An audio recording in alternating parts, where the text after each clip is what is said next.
Happy Friday, everyone. We made it. Your girl's half asleep again today, but we're here and we're gonna draw, we're gonna make art, we're gonna do something a little different with the last part of this stream. Normally I do like I'm working on that storyboard with the penguin. Let me turn on this music a little. I feel like it's louder for me than it is with you guys. And then we're possibly gonna fit in something I got like excited yesterday when I was showing you guys my oil paintings and I was talking about kind of like what I used to do and how I used to do paint studies. And I was like, maybe since it's Friday, I'll treat myself and we're gonna do like 30-minute paint study, 40-minute paint study. And so yeah, it's gonna be fun. But right now we're gonna work on, I'm gonna set a timer. We're only gonna do 20 minutes today. We're gonna do some character design breakdowns.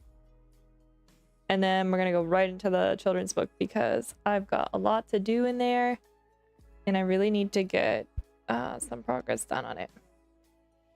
So first things first, we need to pull up the files and make sure that I archived this one from yesterday because I want to make sure that I'm keeping track. Yes, I did. Okay, cool. So I can delete these. And we're not doing ducks today. We're gonna switch it up a little bit. So let me pull something off the internet. There's a character I was thinking of. Bro, it slipped my mind. Should we just do Olaf again? That was kind of fun. I feel like we didn't give Olaf enough time.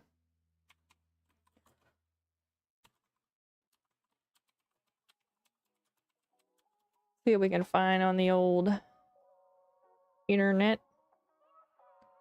Trying to find some design. Don't want him to... Okay, this could be interesting. These are some notes on the character design for Olaf. Not really like visual character sheet breakdown though. I don't really see any of those. We're gonna have to do this the hard way. We're gonna have to manually break it down ourselves. So let's grab some. Oh, these are pretty good. These are pretty good. The face. These are pretty good. And bro, these are so cute. Man, there's some really good. I don't know if some of these are fan art or what. Maybe this one? I'd really love to see like the character sheet where it has like the full turnaround, but not really seeing that. Here's this 3D model. That could be interesting. That could be kind of fun. Model sheet. Looks like they have a 3D one. Honestly, maybe we put that in as well because that's pretty useful. Let me find one that looks legit though.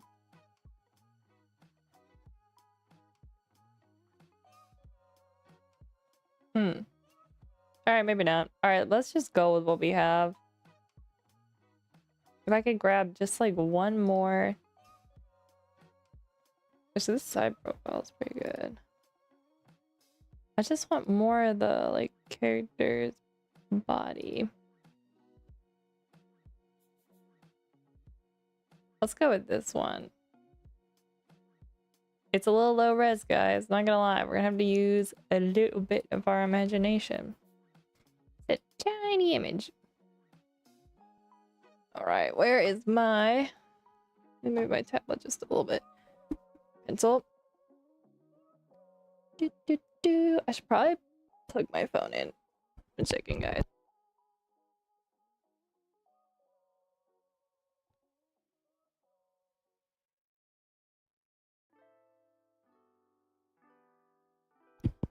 Not me hitting my head. Okay. Let's go. Let's quick set a timer since we're like 40 minutes late today. But it's Friday. So, timer. Let's push it, guys. Let's do 15 minutes. I gotta get working on that children's book. So, first, we're gonna do loose breakdowns. We're gonna do little loose sketches. Maybe we'll do these.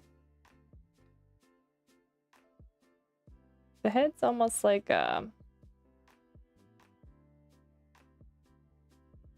like a how would you mean? Like a diamond shape? But like really rounded out. Look at the eyes, they're super cute on this one.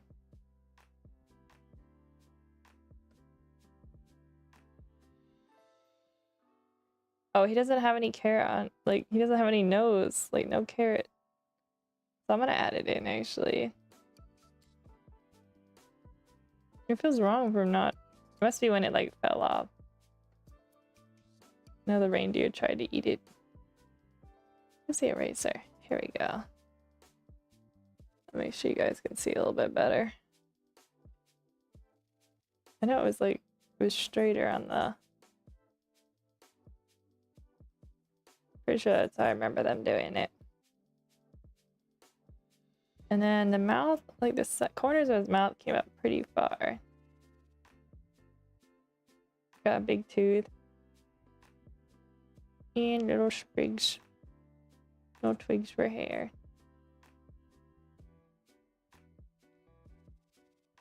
Then we almost can see Olaf's kind of fun to build because you're almost getting like very 3D kind of shape going on here where we can like clearly see like each little cylinder. He's almost like a tiered cake. You really look at it. Ooh, did I make that a little too big, I wonder? It looks like he's kind of doing... Can't really see what's happening with his hands, but I think he's going like this. How many fingers does he have? Looks like 4? Yeah, it's looking like 4.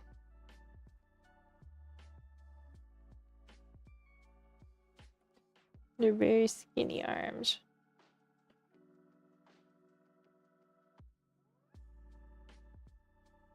And the feet are pretty simple. Okay, so I made him a little bigger on the bottom. That's alright. Let's do... This one's kind of funny where he's holding his head. Oops, I did not want to make the opacity lower. So really, it's just a little half cylinder. And then we get another, like a much bigger one underneath. But they really use a lot of straight lines as well. And then this foot's gonna come back. The legs are pretty simple. But when it's simple, honestly, that's when you can... Oh, hold up, guys. I need to draw more over so you guys can see. My goodness. Yeah, so arms look like they're in the forward section here. Pretty straight. Then we're getting like a little thumb twig-ish one. But very cute. So he's holding the head. It's kind of cute because the cheeks are like here.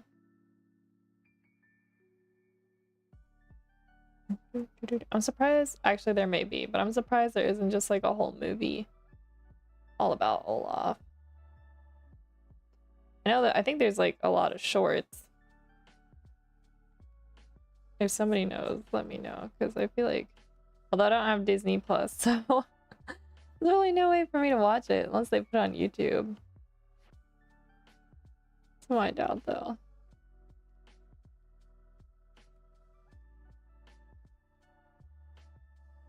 Everything's a subscription these days. not sound old, but like I remember when Netflix was like DVDs they sent in the mail, you know?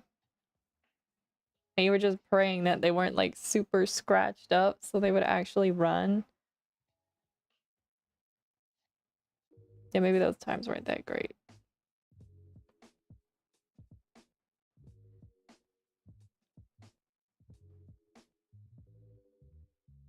Well, guys, this is a little wonky looking, but you know, it's kind of cute. My Olafs look a little,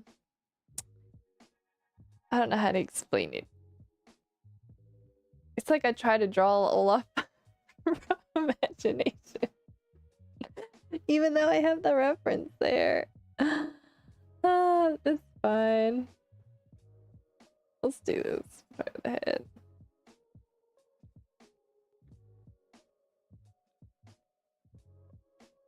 The mouth.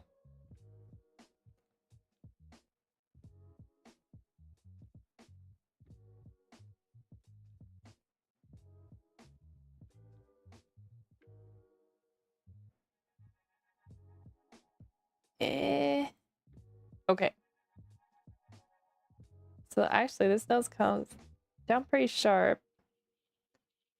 And then like this. And like that. We get the eyebrows. All the way up here.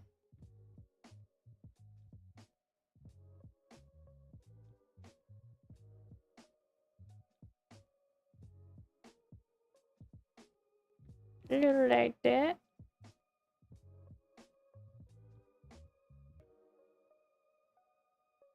It's not terrible.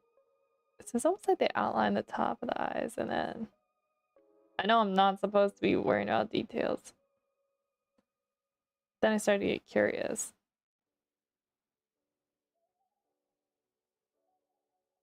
I can't help.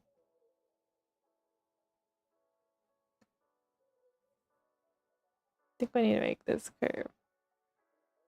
Like that. Like, what is missing? It's the hair. And this one. Is his hair the same all the time? Or is it changed? Because it almost looks... No, it's always 3. Then one breaks off. I guess the tiny points in the end maybe aren't as important. Oh wait, these are the same... Bro, these are the same images. I am so... It's Friday, guys. Can you tell? Emma's her brain's cooked. Alright, so let's try and draw. Here we're getting some good different angles on Olaf's head. Actually, I'd really love to break down eyeline. It's almost like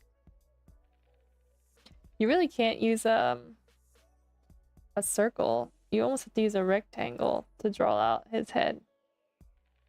If like, you know how like you can usually start characters' heads with a circle and then build off of that? With Olaf, it's like you almost want to start with a rectangle. And then like the eye line would be there. And so we gotta decide like which side. So if his head was facing this way, we would get a slope here and like that. And then it comes closer on this side. We get like the eyebrows. And then the top of the nose would almost like start kind of like there-ish. And then it almost like comes out into his like very strange mouth.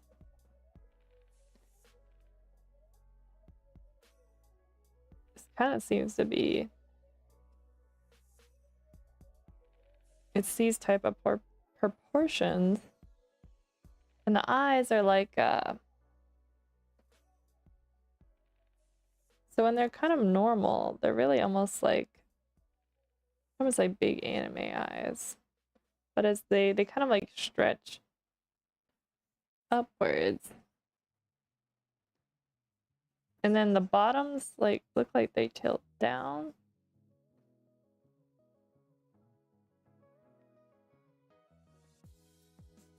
So I think we would have a little bit of the back of the head seen before it sloped in. Little sticks.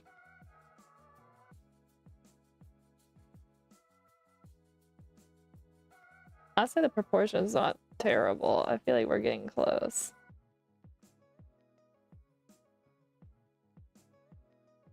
That's pretty much how it is. And then it just goes into like the first... Let's take a look at these down here. Like the first cake tier. And it looks like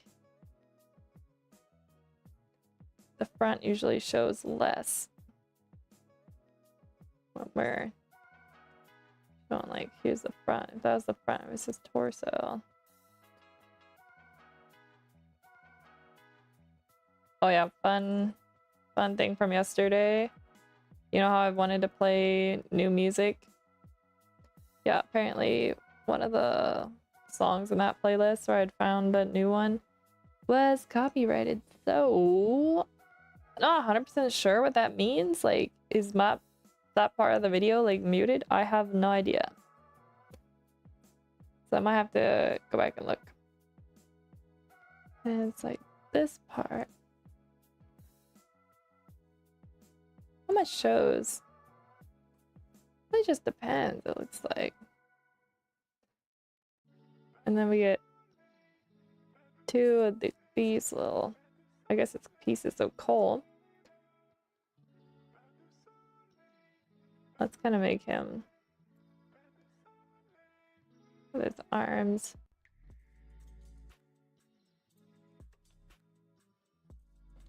Arms out, and he kind of has like a thumb, a little.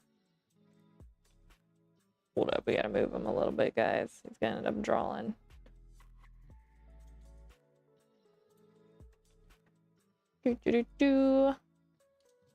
One finger. It's only got 4 fingers. Yay. How do we make him look? Maybe we need to put his feet kind of closer together. Or do we make him look like he's walking? When he walks, do they make it... Okay, so it looks like I was wondering if his feet would like come in front, but it doesn't look like they're doing that anywhere here. Let me check the internet. Yeah, it seems like when he's walking, unless he like is really an extreme angle, they seem to keep the feet under his body.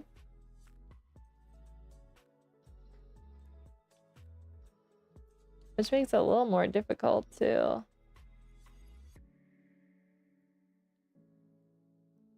exaggerate the poses, I guess. I wonder if we would see the top part of his legs. There's really no like, he doesn't have bones or anything. They just kind of float there. But it is magic, so it doesn't really matter if it doesn't make sense scientifically. Also, these aren't terrible.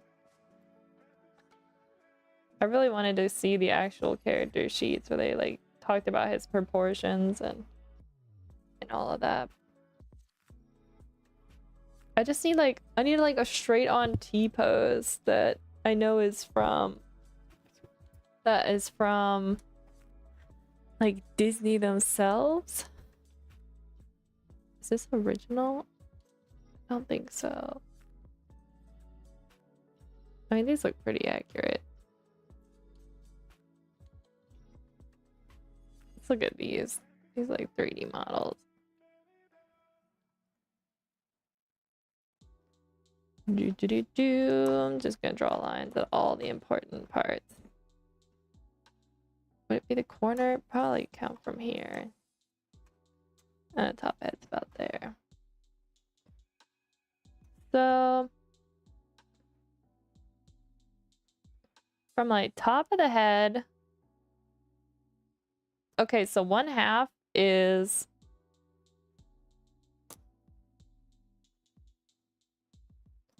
well, not exactly. It's not 100%. Here's a good way to do it. Because I don't always measure perfect with my fingers. Oops, I put that on another layer. It's a little hard because he's got a hat here. But it's looking like he's about 2 heads tall. I'm gonna say 2 because it's a little hard to see where his head ends under the hat. So here's like 1 head. This is 2 head. Just shine down here at his feet. And then the distance between the legs, the torso, I guess there's not really too much of a connection between that. What have we got out? It almost looks like, hold up, let's get a line going here. It's a little bit better. It almost appears, guys, as if this distance is the same. Almost. They're very near.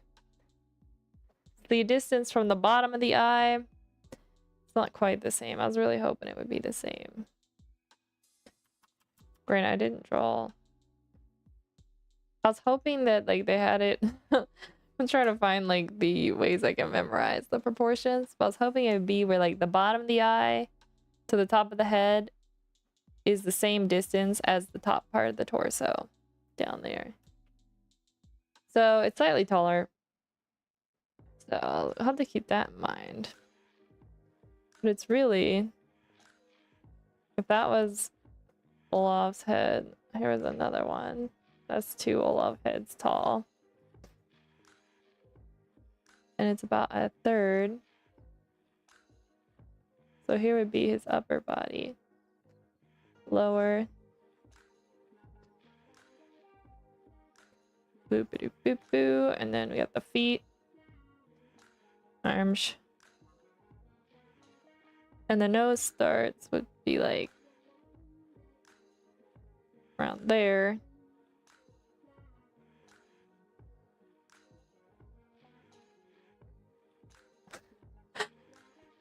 Alright. Hang in there, guys. We're gonna redeem ourselves. But this is pretty much the proportions we're looking at. And the eyes kind of do that.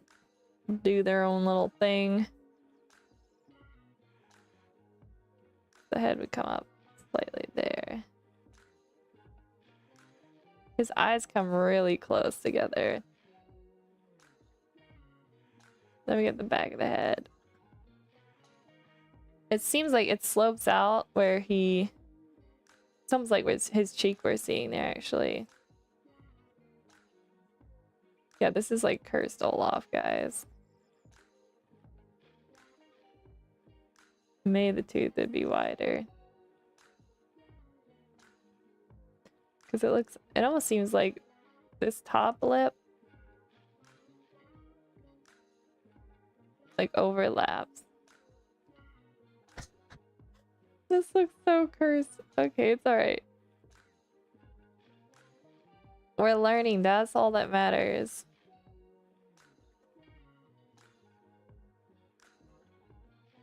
Yeah, there you go, guys. This is Olaf in the nutshell. It's pretty much proportionally. Oh my gosh. What have I done? The fear of someone who's worked at Disney, you see my stream is very strong right now. Please, nobody see it.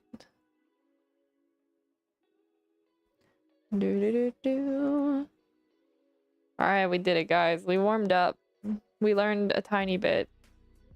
Probably not as much as I'm gonna learn when I do my paint study later, which is gonna be hopefully very fun. Do do do do do do do do do. Just plop those in the old PureRef file. Yeah, we've done 1, 2, 3, 4, 5, 6 days already. We are 6 days in.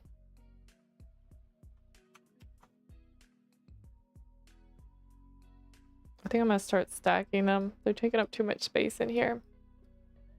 Stack them in 3s, I think.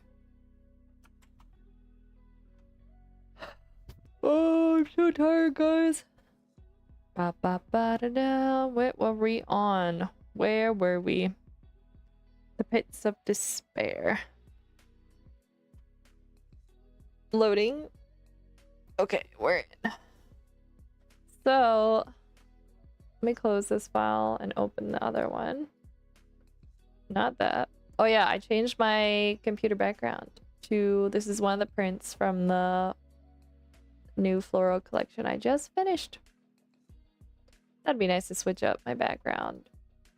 And I like greens, so it's kind of pleasant to have. Here we go. Here's PureRef. Boom. Because I decided, is it gonna thick on the lines on these? Do you guys remember what I was saying yesterday? I did them on the left. They're even bigger on the right, so I think I will make these lines bigger. The drawings don't look bad though. I don't think I need to do a lot of adjusting.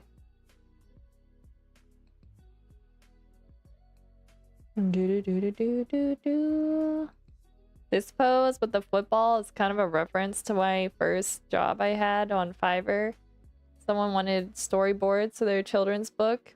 And it was like about this kid who's playing football with his friends. And I had to draw a lot of like running poses with the football. So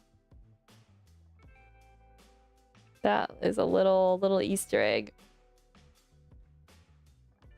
Okay, so I think we need to go to where it says page right.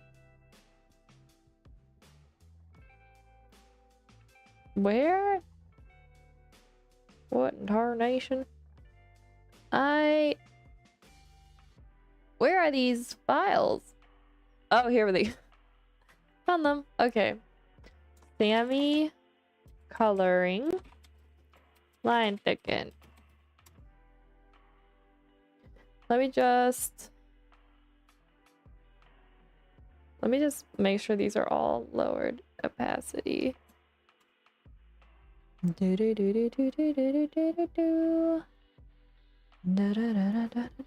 do more than that actually. I like it really light. You guys can see it fine, so.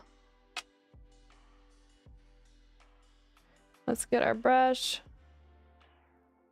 Let's see what we were doing over here. It's looking like a 20. We may have to go bigger though, because I think these illustrations are actually, what if we did a 30? Actually, no, we're gonna go 25 because I hate doing the hands with too big of a brush.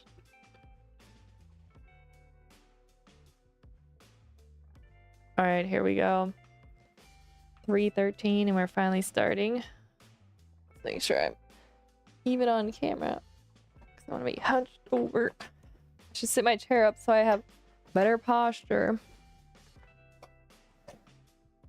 Stick Psyduck in front of me so I don't lean forward too much. Otherwise I'll squish him.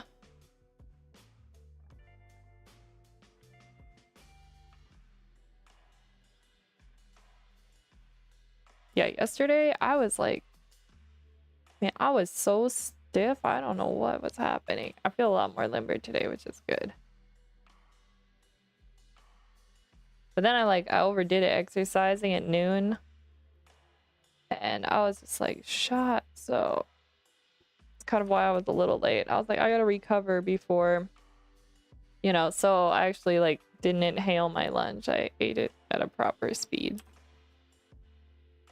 It seems like no matter what I do, I'm always running behind. I don't know if you guys ever feel like that. But it's like, I was even up early this morning, and I was yesterday too. We still end up running behind. Just never enough time to get everything done, you know? I was hoping to work on the silly ducks this morning, a little in the recipe art, but it took me all morning to get my portfolio going, so it's alright. It needed done. I really wanted it done this weekend. Oh shoot, I just realized, guys, I need to post my first illustration. Maybe we can do that on stream. Yeah, I need to post the first pattern from the collection. I'm a little torn on how I want to post them. Like, do I want to just do... Do I want to just do them... where it's just like all you see is the pattern print, or do I want to do them on... Because I have a Redbubble account and I can get like mock-up versions. So I have a couple of those. I could... Maybe I'll intermix where like some of the front pictures will be just how I want to do this hand. Is this right angle? Let's take a look at that on the other monitor. I think I'm gonna curve it up a little bit more. Yeah, but I think I'll intermix. I'm just gonna do like some like straight pictures of the pattern, kind of like the background I have here for my desktop, and then I can do some versions that are different with the mock-ups, which I kind of did on the website. Which I like. At this point, the only reason I have Redbubble still is so I can use their mock-up maker. I can't say I really love Redbubble, but I don't really have anything else. At some point, I want to figure out how to like do prints through like my own website where people can buy them and they don't have to print them themselves. Like right now, I'm just doing the digital. But I haven't figured that out yet. You know, it's like another thing you gotta figure out. Like I want to make sure also it's like good prints. So I'm gonna have to order my own first. And so it's just like, it's one thing I have to figure out. Two, it's an expense. And then three, time. I guess time comes first. Then figuring out and time, I guess, go hand in hand. But I'll try and look around and see what other artists are doing. There's one artist I follow, she did kind of like a breakdown of different print places. I'm not sure if she has a video of how... Like, I think she said she has it set up where people can buy prints that arrive. I think she uses like there's these companies that like they have like warehouses in like every country or like whatever. So no matter like where in the world someone orders something, so it doesn't have to be like only in your country, then they can get it like shipped to them from like their nearest like print facility. So I'd kind of like to do something like that, but I'm trying to find one that I like best. Like the prints need to be good. I don't want to do like right now Redbubble, you can do t-shirts and stuff. Like pretty much everything. There's so much stuff on Redbubble, but I think I would just stick with like art prints. Like I don't want to like overcomplicate things, and I'm not always like usually the t-shirts and the hoodies from those companies aren't that great anyway, and I don't want someone to buy something that's just like ends up being trash. So I'm like, I'm gonna avoid those. I'm just gonna go with wall art, and that's something that like I can order and see if it's still like if it's good, and then if it is, I can make it so people can get them. But it's just one of those things, it's like one more thing I gotta do. trying to figure out how to fit it into my schedule. I'm glad I'm like, I'm not sure, I haven't checked my Etsy, but I'm pretty sure all my Etsy listings are down by now, and I am not sad about it. Etsy was the biggest waste of time. But it was like one of those things where like some people are saying don't bother, and then everyone's like Etsy's literally great, like you just have to give it enough time. And I certainly gave it time, that's for sure. Time I regret, but yeah, so that's why I'm like, I'm just gonna do it through my own. Like nobody was finding my stuff through Etsy anyway, so I'm just gonna do it on my own through Gumroad since it's digital anyway.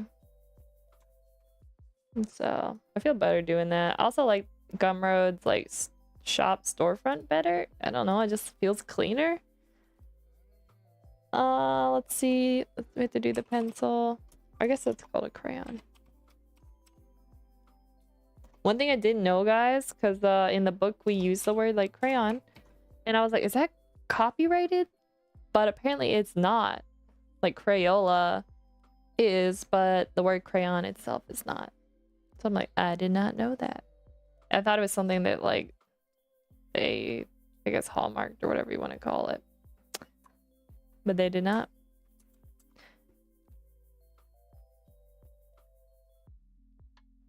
If I make this a little thicker. I'm like, yeah, last thing I want to do is get sued by Crayola. It's the little things you gotta think about when you're writing a book, you know?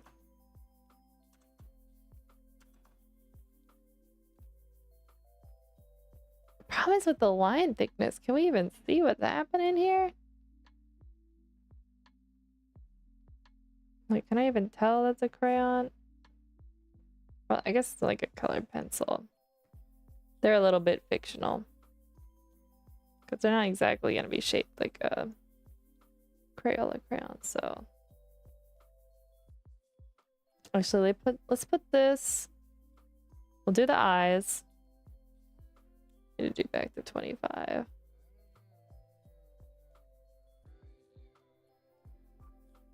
Do.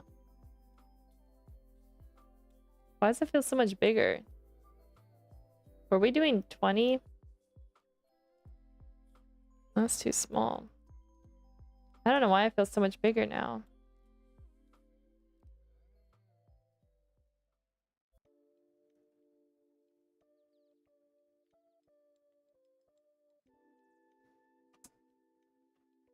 I feel like Struggle Bus Books is a very fitting publishing title we chose, because I feel like this whole book's been a little bit of a struggle bus for me because it's my first one. And I wouldn't be having to do this if I had known what I know now. Hindsight's 2020. Because I would have just made the original line art this thick. Live and learn. Live and learn. Okay, we're gonna do the nose on this layer too.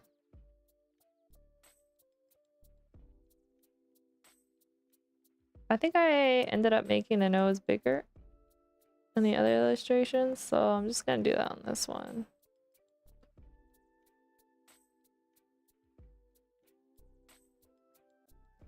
There we go.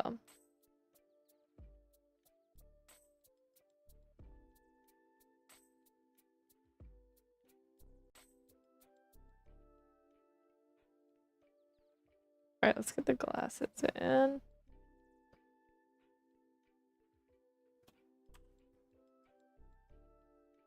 Here we go. Yeah, I was talking about playing like video games yesterday, because I was thinking if I change the time I stream to later, I might do video game streaming. And I got on Infinity Nikki because I was talking about how they had a new update.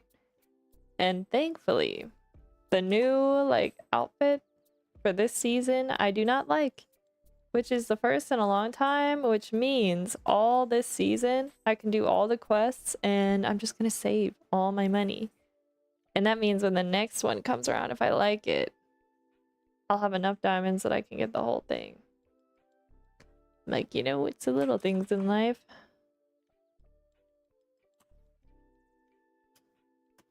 I wish life had like... Although that might be difficult this time of year. Like, what if we had like quests, like daily quests where we could get money and be like, go pick a mushroom? Like, that actually might be difficult. I don't even know where I would find one. Yeah. I don't know, but that would be kind of funny if life worked like that. Might be kind of nice though.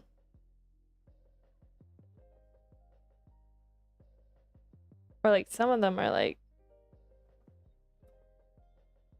well, if you think about like Fortnite quests, like some of them are just like slide a certain amount of distance. What if it's like you just get money if you walk like 5,000 steps or something? Like, I'd be down for that. It'd be good for your health and you get paid.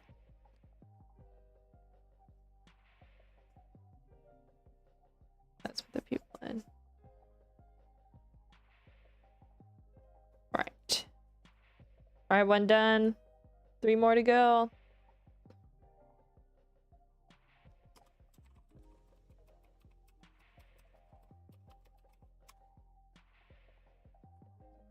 All right, we can turn those layers off now. All right, let's do Pudge.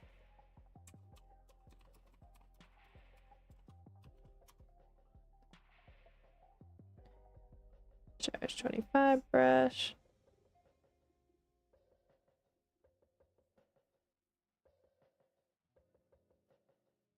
Do do do do do do do do.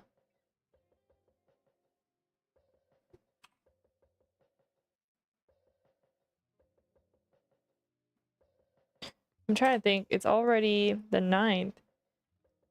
When we start working on... I might start actually earlier than I did last month. I want to start working on like the ducks that are going to be for February. Like, I think I need to start working on their concept already. And I've kind of really enjoyed doing like the anime themed ones. So I'm like, maybe we do a couple more anime ones.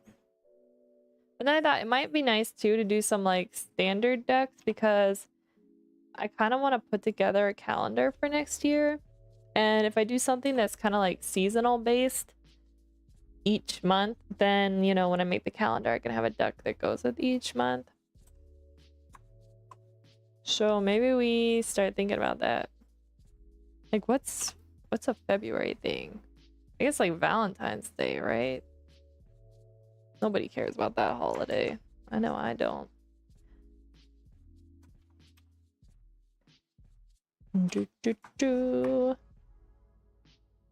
But there's like Donut Day.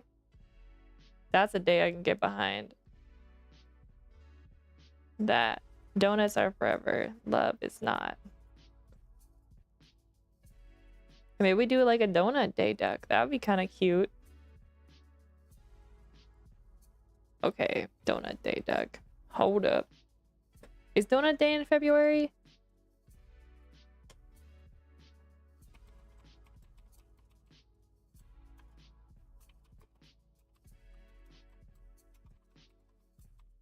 Hold up, we gotta ask the internet.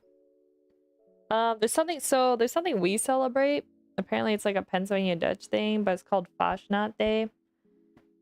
And you like, there's like Fashnacht donuts. We just call them Fashnachts. And they don't usually have like a hole in them, and you typically put like potato in the dough. And usually just sprinkle them with like powdered sugar. Or you can make a glaze, but they're really good. So that's typically what we celebrate, but I feel like nobody knows what Fashnacht Day is. So we'll just call it Donut Day. Is that in February as well? No, Donut Day's June? Okay. Are there two? There are two National Donut Days? Friday of June, the first Friday of June in November 5th? Is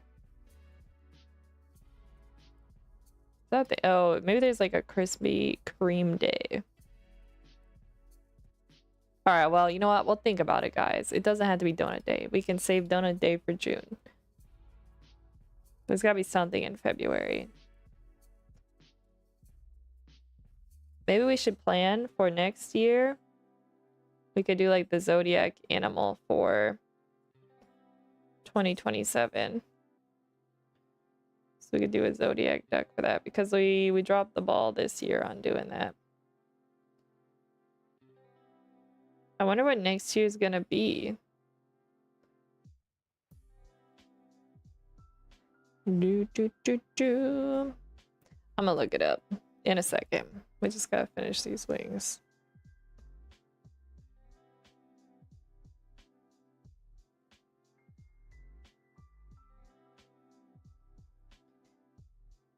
Let's make this foot a little smaller. Wasn't like 2020 the year of the rat? That was a little iconic. I'm not ironic. That's the word I'm looking for.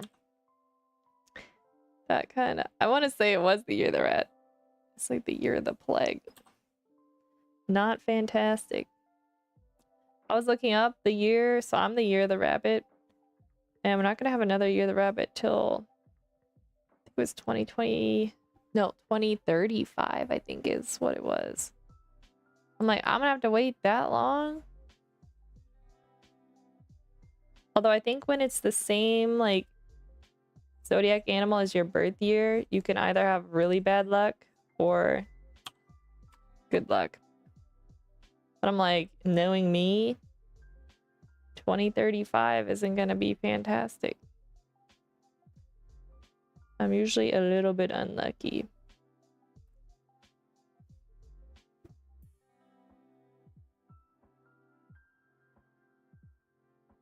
Here we go. But I'm also like, usually things work out even in my unluck.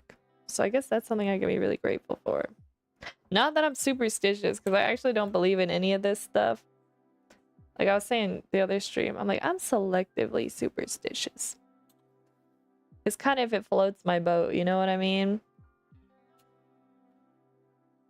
Like if it's fun to see what your zodiac animal is and it entertains you, then I think go for it.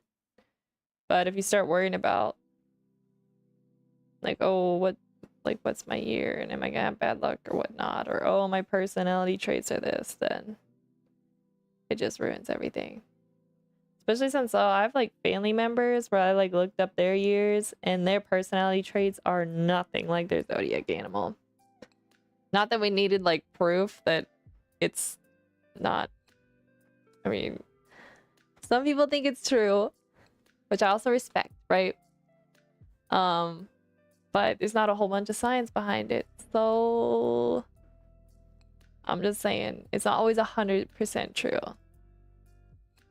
Some of my family members are living truth and proof that it is not exactly 100% accurate. Why were we talking about zodiac animals? Oh yeah, because we're gonna do a zodiac deck. That's what we're gonna do for next year, which is what I'm gonna Google quick. What is 2027's zodiac animal? Please be something fun. It's gonna be a goat. Let's go. The fire goat. Guys, this is gonna be fun. We're gonna make a duck with like horns and flames. Let's go. That's actually gonna be okay. I guess you could call it a sheep or a ram. That's gonna be really funny. Okay, cool. Wonder what 2028 is.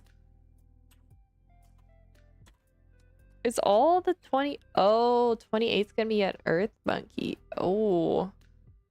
It's like, I wonder how it's decided. Like, which ones are, like, what element goes with the year? Alright, we're not gonna get down that rabbit hole, but it's interesting. And it will make fun art.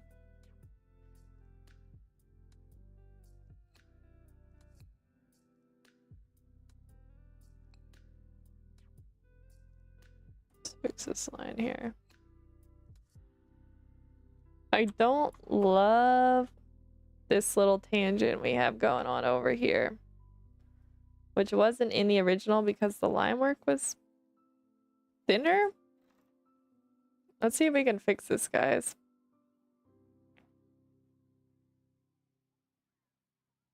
So if it came like that, this means this one's be more like this. And a little like that. All right, that's better. Let's leave it at that. I'm just gonna erase this out a little bit here.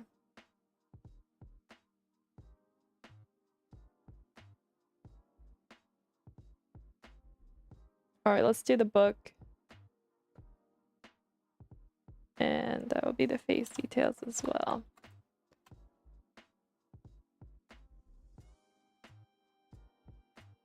We're gonna make the book thicker than it was.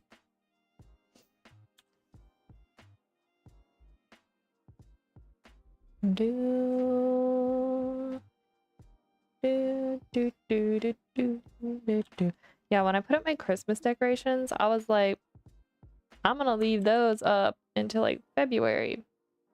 But now I'm kind of like, I'm over the holiday vibes, which is a little sad, you know? Problem is, I always get into like, I get in the Christmas like spirit while I'll start listening to Christmas music in like October. And then like once it's over, you don't really listen to. But it's always a little bit sad.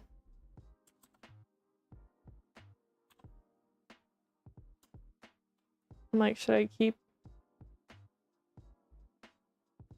my lights up? Should I take them down?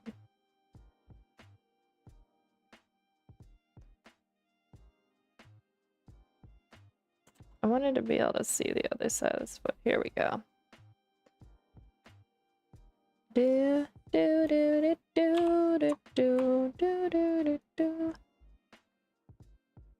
Okay, I put that on the right layer. We're good. I think I went down to a size 20 when I put this on. This layer.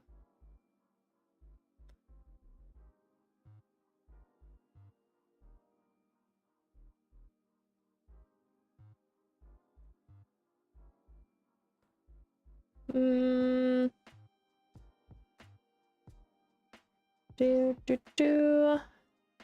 Alright, face. Do the eyes. What time are we? 3:37. We got time. I'd like to finish this page and start a next one. I was trying to think though, when I do my paint study, what do we want to paint? Maybe we'll do a landscape because I find those a little bit easier. Let's ease myself back into it. I'll see if I have some pictures on my phone that we can use. I was like, oh, I'll just use there's a lot of like royalty free places you can get photos where people just upload them.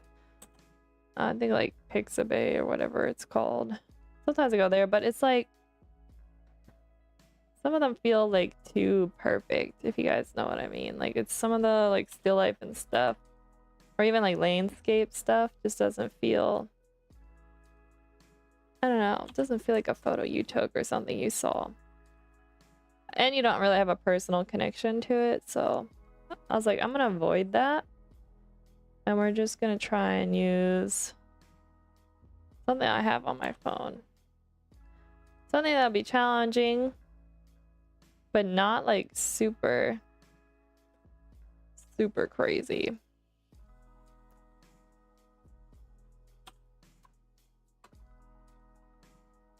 All right, let's zoom this out, see what we got going on.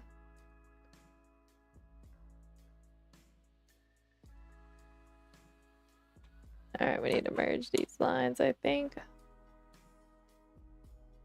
Oh, we gotta do a hold up.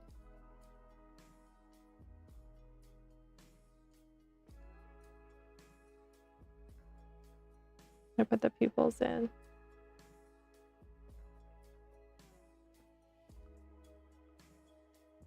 That should be good. Hedge. Coloring.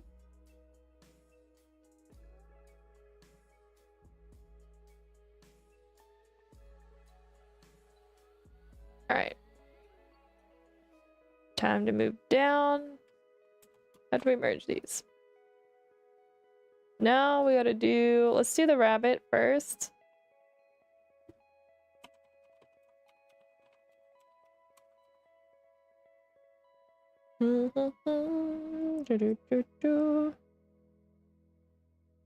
Right. Rabbit. Oh, let me get a drink, guys.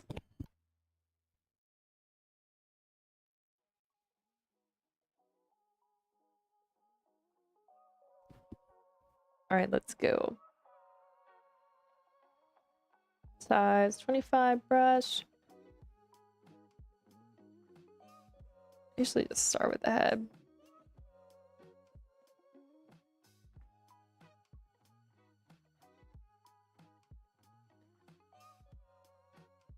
Maybe we do like a landscape of... Kind of fun to do something with trees. I have like a whole collection on Pinterest of like artists like paintings and stuff that I saved on how like they painted trees, just like as studies. So it might be kind of fun to try and do maybe just like trees, like focus on that. That'd be kind of fun. So that would be practicing like painting greens. And then also doing like trees. Yeah, there was this painting I did when I first started with like oils, and oh my lord, so I did not have a plan and it had no reference. It was just out of my head, and I wanted like a water, what do they call those? Like a water, there's like a water wheel and there's like the house connected to it. I guess like a water mill. I don't know. So I wanted one of those in like the foreground, and then I wanted like a house in the background, and I wanted there to be like water, and like there's a lot going on. It was giving like, I was back when I like kind of like the Kincaid art style, you know, like he's like on all the Hallmark stuff. It's very detailed. And I was like trying to do that from the start, and I had no reference. I don't know what I was thinking, but I learned a lot about painting with greens on that one. But it really still turned out really terrible. I used to mix too much white paint with everything. That was something I learned not to do, because once you start adding white paint, it really, especially with greens, it makes sorry, the lights were blinking. I was worried the power was gonna go out. It really makes your like your pigments look desaturated. So, learn that lesson the hard way. Like, try not to make this look like a mustache, you know? There we go. Yeah, I'll have to pull that painting out sometime. It's like up in my closet thing, covered in dust, hiding, so I don't ever have to look at it. But it was a huge canvas. It's like that. You guys can't really tell. But yeah, it's pretty big. I got really excited. I forget where I got the canvas from, but I was just like, I'm gonna paint this huge painting. And then it turned out, you know, terrible, so I never wanted to look at it. And I'll have to show you when I show it to you guys. You can see like the layers of paint, because the house I did in the background I didn't like. I think I made it red in the beginning, but then it was like too like, what's the word I'm looking for? It just stood out too much. It was like an eyesore. And so then I ended up repainting over it like 3-4 times, and I didn't like its shape because I didn't know anything about painting in perspective back then. Yeah. It's kind of funny though. Like, you have to make bad art before you can make good art. one thing that's definitely changed, I think that's improved my art the most, is I have more planning. Like that's the one thing I wish I had really done more of back in my day, is I wish I had known how to plan. You know, like take time, think about what you want, and then use like pencil sketches and stuff to work out like rough versions of that painting before you even try to do it. Like you're marking out compositionally where pieces will be in it, as well as like I could even do like watercolor thumbnails to kind of play around with how I want to color it. Like what shades are we going to use? What are we trying to draw the eye to? Like I didn't know anything about composition. And the funny thing is I didn't actually really learn a lot about that until I did storyboarding. Because that was like one of the most important things. And I feel like learning how to storyboard actually made me a way better just like a painting artist as well.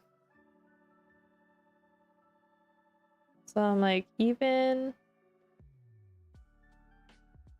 something that seems seemingly not like related to like what you're doing, it kind of all carries through. So all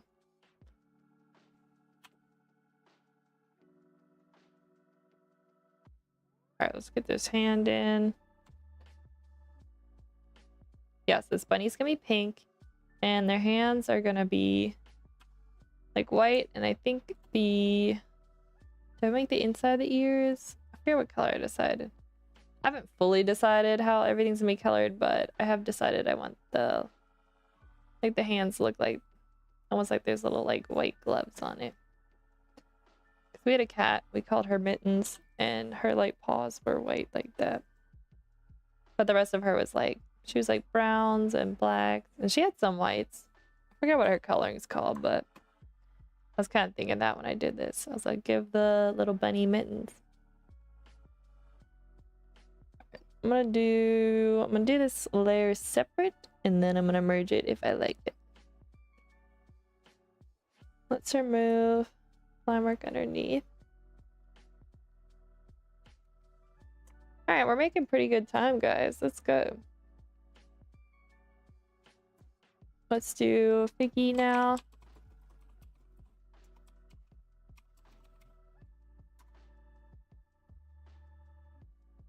All right, let's start the head. Great part with these is I don't really have to fix anything. Yesterday I was doing a lot of fixing. But these are pretty much exactly how I wanted the character's shape. I think it's gonna get easier as we go because I had it mostly figured out by then. It was like the very first 4 pages that were a little bit scuffed.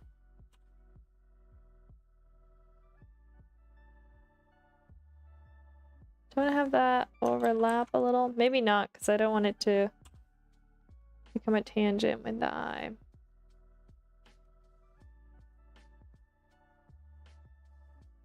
Yeah, it would be kind of fun though. Like today I'll do probably a landscape when I paint, but thinking about like more that I'll do in the future. Like yesterday I was showing you guys those like metal armor studies I was doing, and then the like the glass bottles I did. It would be fun to do something simple like that again, where it's like there's really no background or anything. You're just really trying to like capture the texture and the surface and the colors and the light bounce and all that type of stuff. Like that would probably be a good study. I should break out. So one of the first still lifes I did that actually is half decent, it's hanging downstairs in the kitchen. I actually like set everything up and took pictures of it. I wasn't good enough to do like what they call like plein air, or like live. I guess it's not plein air because I'm not outside, but like painting it like in front of me rather than from a photo. I didn't do that, but I took photos of it. It was my own like setup. It'd be kind of fun to like look at those old pictures again. I feel like I didn't have the world's best lighting choices in that one, but it was still a lot better than what I had done before, so it would be fun to see myself try and do like one that I've already done before, like years ago, and just kind of see like what do I see now that I didn't see then, you know, just kind of like how my perception of the world has changed as an artist, because you start to see things different, like you see colors different, and maybe you see colors where you never noticed them before just because you're more like in tune to that kind of a thing. All right, hat. Let's do the body now. And the football.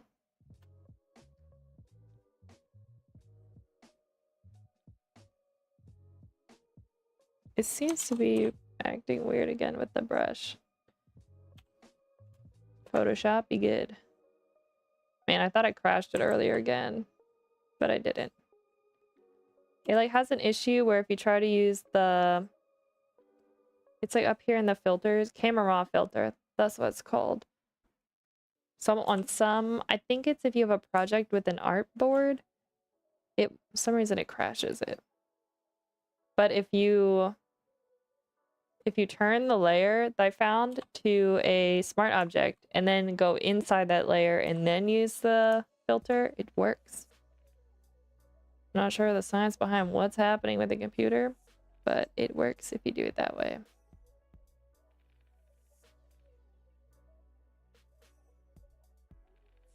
There we go. Yeah, when I was trying to think of like what sport should they like be playing, and part of me did it because I did football, like American football, because I had just drawn like the football for that storyboard that I did for a client, like them playing football. So like that'd be a fun kind of like way to remember my first like storyboarding job. Well, technically not my first, but kind of my first on Fiverr. And then I was also like, I don't really like American football. I'm probably gonna get canceled for this, but I was like, well, both Sarah and I are Americans, so we're just gonna make it American football. Like, if I made it soccer, I don't know okay, so I don't know anything about soccer, and I don't know much about American football, but I know more about American football than I know about soccer, so I figured it was a safer choice, where if I did soccer and then I messed up, like I didn't want to offend anyone. At least this way, the only people I offend is probably like American football lovers, and I don't really mind if I offend them. So it was a safer choice. And it's pretty easy because then I could just have them running. I don't need to have them like tennis. They'd have to be holding something. And then I'd probably want to put in like the net. But this way they could be like running together, so. There was like a very brief point in our childhood where like all of us siblings played football. So technically I should actually know more than I do know. But those memories are gone. I don't remember any of the rules. I mean, there was like 5 of us, so we played it in the yard. So it's not like we had a full team or anything. I'm not sure how accurately we were playing.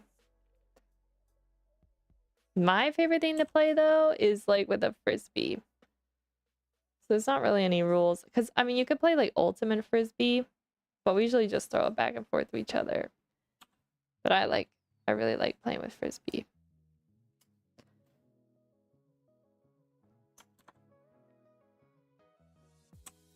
I'm not terrible at it. It usually takes me though like a couple throws to get back to where I was at, because like if you don't pick it up for a couple years, it feels a little bit awkward.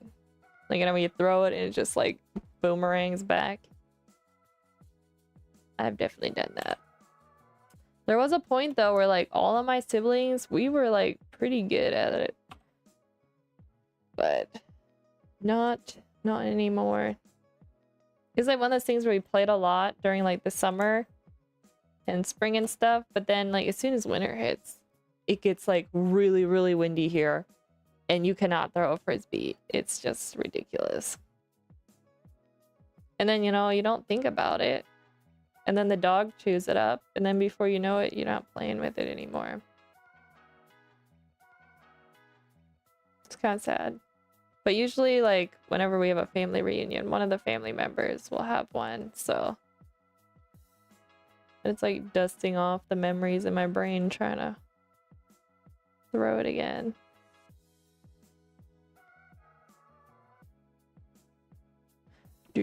What layer are we on? We're still good on this layer. Yo, we know what was fun? Was it Wii Sports had it? Were there like 2 Wii Sports? Well, whichever one had the... Wii Sports had Frisbee Golf, didn't they? Or was that... So, the PlayStation had a sports game. But it was like a lot less like... I guess like kid-friendly looking. And that I know had a Frisbee Golf as well. But I want to say the Nintendo one did too. I could be tripping. But that was a lot of fun. That we would play. I mean, that's not the same as throwing a real frisbee, but technically still playing with a frisbee. Yeah, those were good times. We also had like the... Like we got... Our mom got us one Christmas, like the Wii Fitness board. And that was really fun because you could do like the hula hoop one. And then there was also, you could cycle around the island. That was really fun. Like it just felt so like open world. I really loved that. And then they had like the dance one kind of where you would like step up onto the board, then down, and you'd be like matching the like the steps. Yeah, it was kind of fun. My only beef with Wii Sports, you guys might relate, maybe not if you're lucky, but like everyone except for my youngest sister, like so you would, when you create your character, it would weigh you, right? Because it was all about like health and whatnot. All of our characters were obese, and like I would not have categorized like us as like obese. But it was like body shaming at such a young age. And I was like, I don't know if like, okay, it's one thing, like maybe they have you input like your age and if you want to do it, right? So maybe they would do that now. There's more awareness for like mental health now. But yeah, that really like stuck in my brain where I just was like, wow, look how fat I am. And then my little sister wasn't. And then our one uncle, he's like really tall. So, and he's also very skinny. So of course, like his character is always there in the lineup, even when he's not around. And it's just like, we were all just fat. And it's just, no offense, Nintendo, but like, maybe you should have thought that one through a little. I don't know. That's just, maybe it's just me being too sensitive, but it's kind of like one of the things that like stuck in my brain where I was like, it was one of the first memories of feeling like I was ugly, you know? And I'm like, that's not helpful. And it's just a video game. So I wonder, I don't know if they have any sports games anymore like that. Probably not, because I don't use the, like, how would they know your weight that you don't have you like standing on anything? But yeah, if you guys can relate, let me know, because Wii Sports was a little traumatic in that sense, even though it was very fun. Good times, but also there were some parts of it was like, not sure that was a... I mean, I guess it was supposed to motivate people, but that's just like, that's just body shaming. Like, that's not gonna motivate anyone. That's just gonna give someone depression. Guys, should I make a children's book about... I feel like that topic's too complicated for a children's book, though. I honestly, I don't know if this is a good idea or a bad idea, but I would love to make, like, illustrated books. It would have a lot more text in it. Oh my gosh, hold up. Let me get this eye right. And it would be, like, a lot deeper mental health topics, and it wouldn't be for kids. It would actually be for, like, adults, or I guess, like, older teens if they wanted to read it. And like the idea would be to like indirectly kind of use characters to tell the story or convey like the message, but not exactly like on the nose, you know what I mean? So I kind of like want to do something like that, because like I am enjoying like this book. Like we're kind of telling this story of like how, you know, introverts and extroverts can get along, which is very important, but we were very limited on like how in depth we were allowed to go, because like kids need to be able to understand it. But when you're reaching like a older audience, it's easier. So I feel like I'm gonna keep that in mind. There is like one story that I kind of want to write, so maybe I would use that one as my first like trial of that concept. It's like I really want to do it, but I feel like I want to establish ourselves first, maybe with this. My brother also has a really good like story idea for like a goose story, and it's about like finding your purpose in life, and it's like very like rhymey. So I really want to actually illustrate that one next, which would be fun. All right, so we got that one done. Let's check out. Hold up, we gotta get rid of this. Oops, no, this layer. So I have so many ideas, so many different things I want to do. Like I just need to.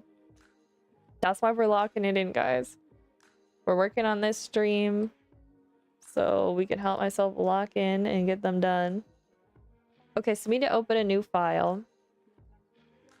Not close Photoshop.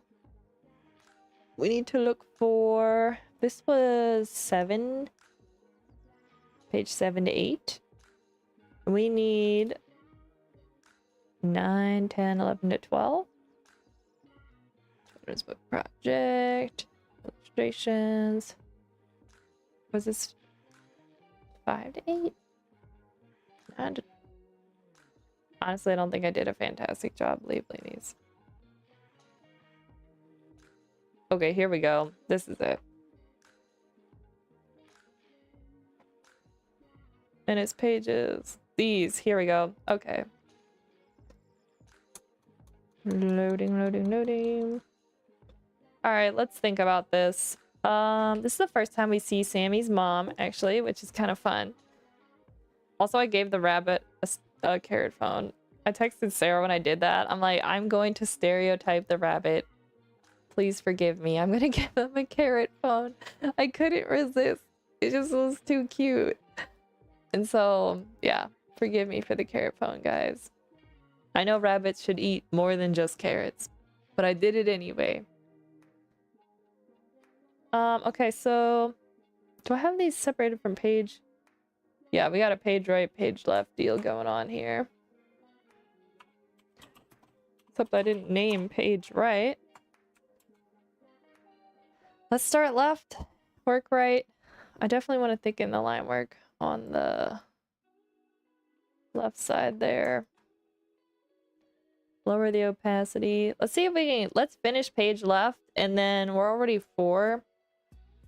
Then we're gonna work on the silly ducks for an hour, and then let's do like an art study like I was talking about.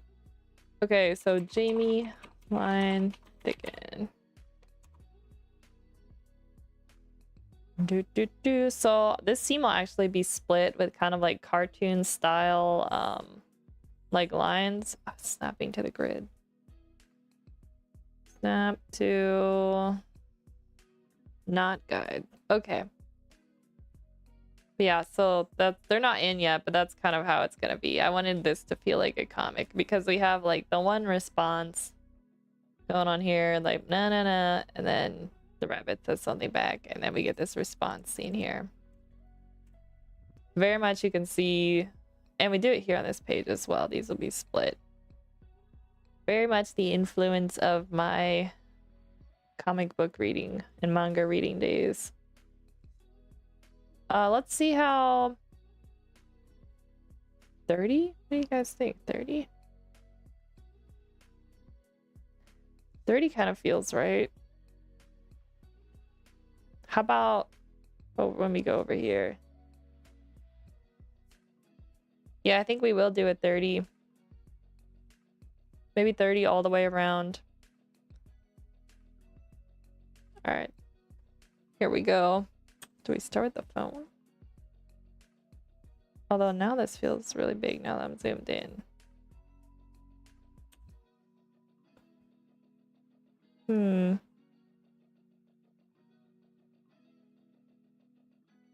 don't know. Guys, this is how it goes every time I switch a page. Where I'm like, oh yeah, let's do this size brush. And then I instantly regret it. I don't want to waste time. But you know what? We're going to do 25. We're just going to do it. I'm just going to go for it. I'm also going to adjust this head angle a little bit.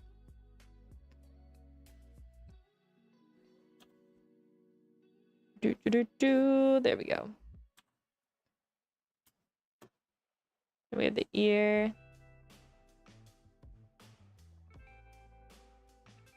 There we go. This makes me want a bunny, I'm not gonna lie. But I'm very allergic to them, so rip the bunny dream. Also, I wouldn't have the time it would need and be able to give it the attention it would deserve. And I think our dog would want to eat it. I feel like what I need is a friend with a bunny. You know how like people say like, don't get a boat, but have a friend with a boat? I feel like it's that way too when like you don't have the time or the money for a pet. It's like, don't have a dog, have a friend with a dog. Then you can get like your fill, but you don't have to be like totally responsible. It's a little life advice. Definitely take it with a grain of salt. Get the nose. I feel like I didn't really like how I did the nose here. I am allergic to bunnies, but if someone like walked in the door right now with a bunny and said, Emma, hold the bunny, I would hold the bunny. That's like, I'm not that allergic, like it won't kill me. It's just my face gets really itchy and I'll start sneezing. I'm like, they're so cute.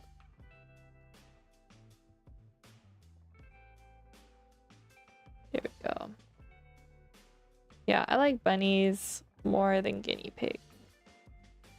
Guinea pigs are like, they're cute to look at, but like, I don't know, like I didn't love holding them. I feel like they just like peed on you more. Like, not to diss the guinea pigs. My sister loved them. Like, not too here for it.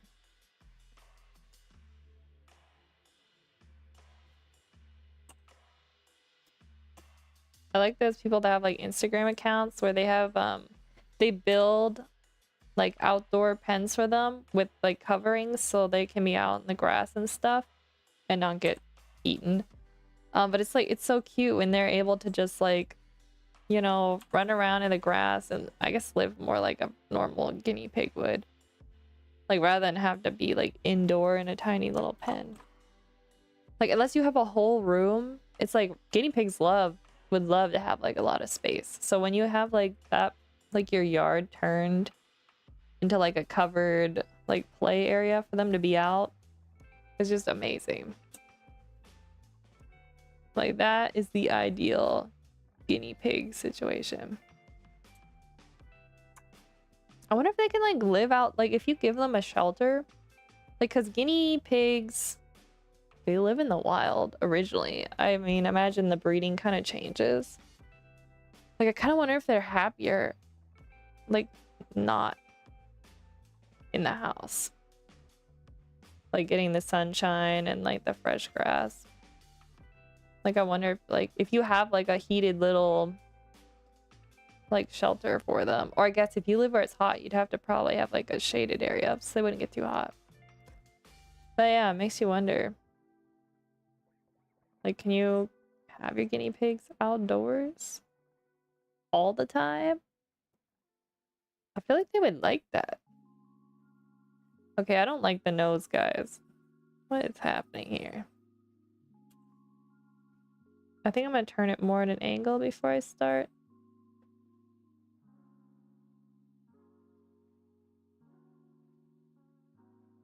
That's what I feel like with a dog.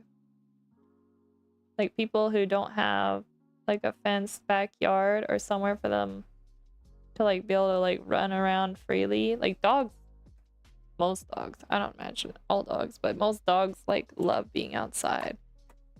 And even if you have a small yard, like just like being able to just put them out for an hour or two out in the yard where you know they're safe, I feel like it's really nice.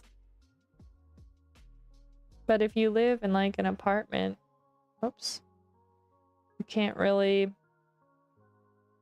just let your dog out to enjoy the weather, you know? So it kind of makes it hard.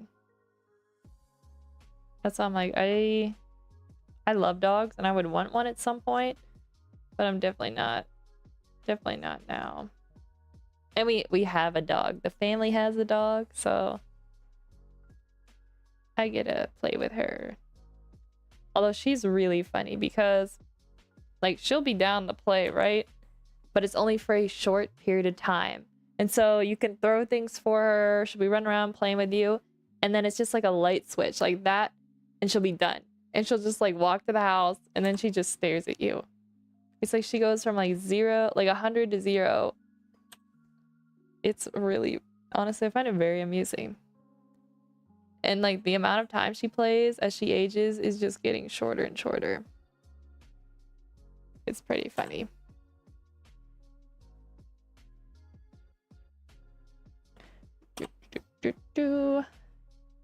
But she's getting up there now. I think she's got to be at least probably 11 now. She's like some type of, she's not pure German Shepherd, but she kind of has like German Shepherd coloring, but the way she's built looks more like, I guess kind of like a husky, but like not as agile. So she's like shorter, a little bit more stocky. Honestly, she looks a little bit like a coyote, but thicker. Yeah, she's a mix of some kind. But she does not have the energy she used to have. Actually, she may be older than 11. We don't know the exact age of her because we got her from like the, what's it called? Remember the animal AS something, the acronym one. I hate acronyms because I can never remember them. Or I'll get them wrong. Like the order.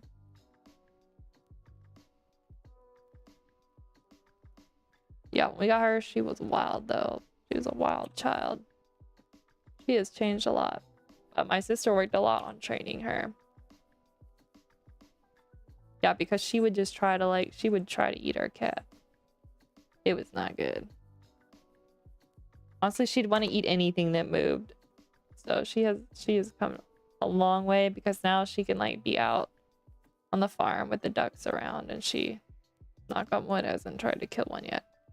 Although she will look at them. Like if they're in their little duck pool, we have like a kiddie pool for the ducks. They'll be splashing around. The way she looks at them. And you just look at her and you're like, Annabelle, no. Like just no. And she just like, if a dog could roll their eyes, she would. But you can tell she's planning duck soup when she sees them swimming around. But she's good. She hasn't done anything.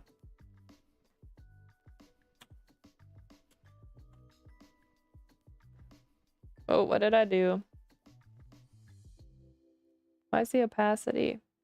Okay, I don't know how I do this, but somehow I will change the opacity level of the brush by fat fingering some key on my keyboard. I don't know what it is.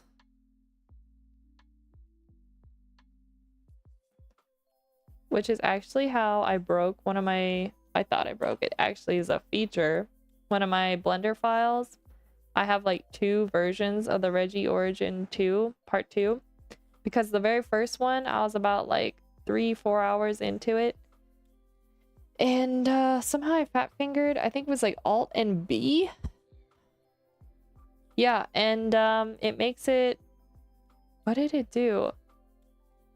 It made it so I couldn't select the layers anymore or something like that.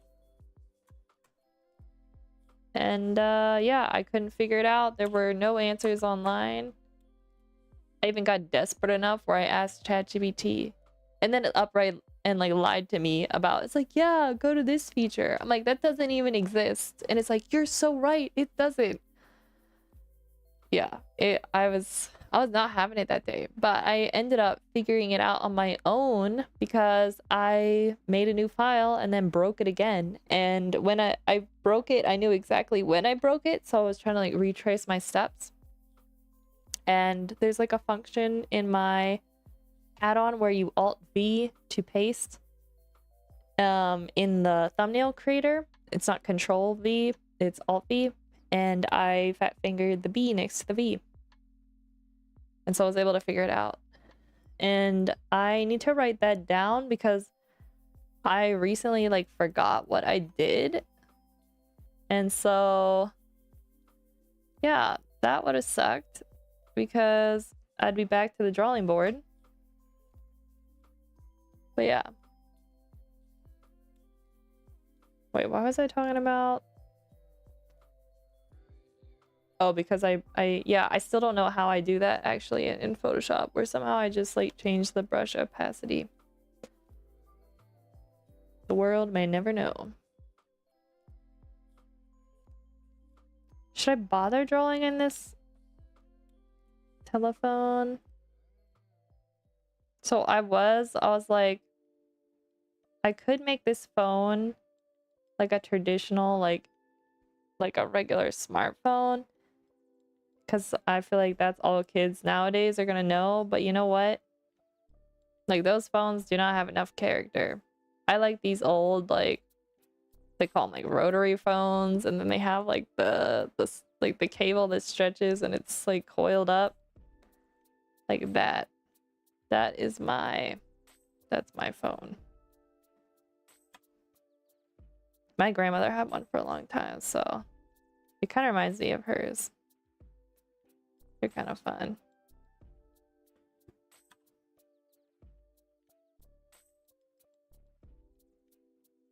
I feel like there's gonna be, well, nobody really has house phones too much anymore.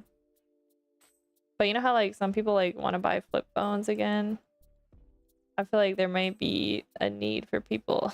I wouldn't call it a need. There will be a want from people who want to have like a rotary type phone in their home for just nostalgic reasons. I think at some point there probably already are. There's probably ones you can buy. All right, we finished the bunny. Am I satisfied with this before I merge the layers? I think so. Let's do that. Let's get rid of the layers underneath. Make sure everything's looking fine.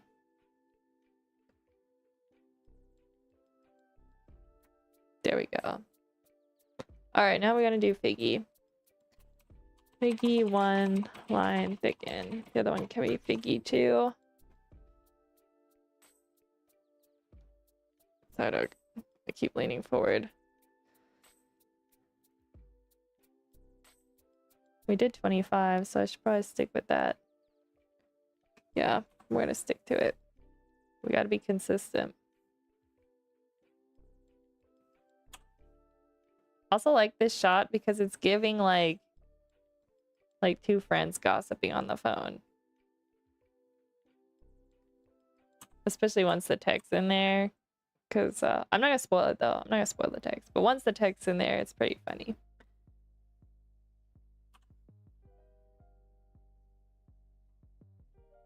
I need to get the text figured out as we're getting closer to having those done.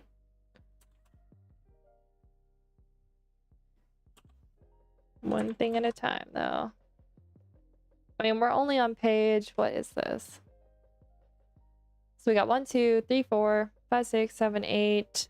This will be page 9. We'll have 9 pages done. And there's 34, 32. So we got a hot minute to go still, guys. So I guess I don't need to really worry about getting the text ready too soon.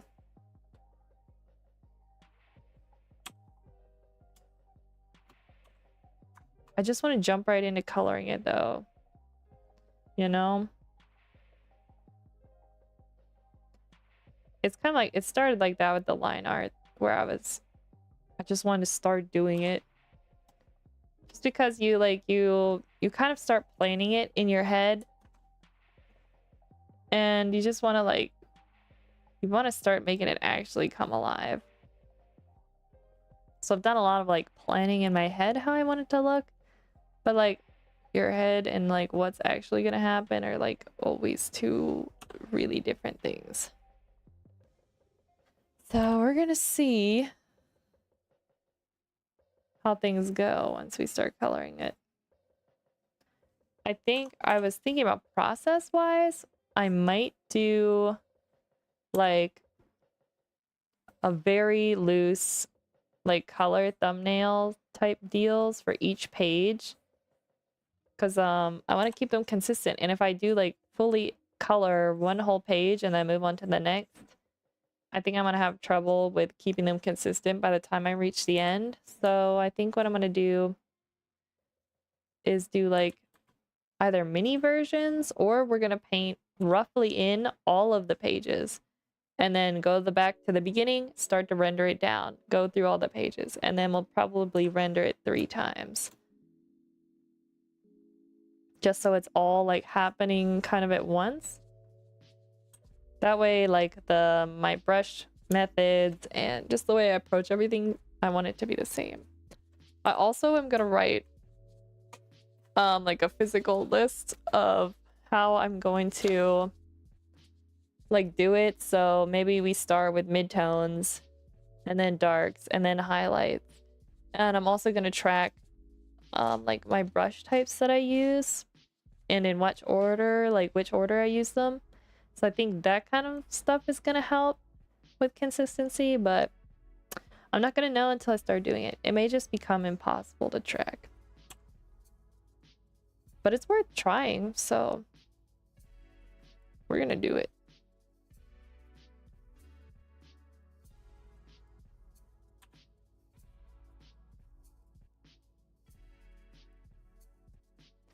Let's do the swing.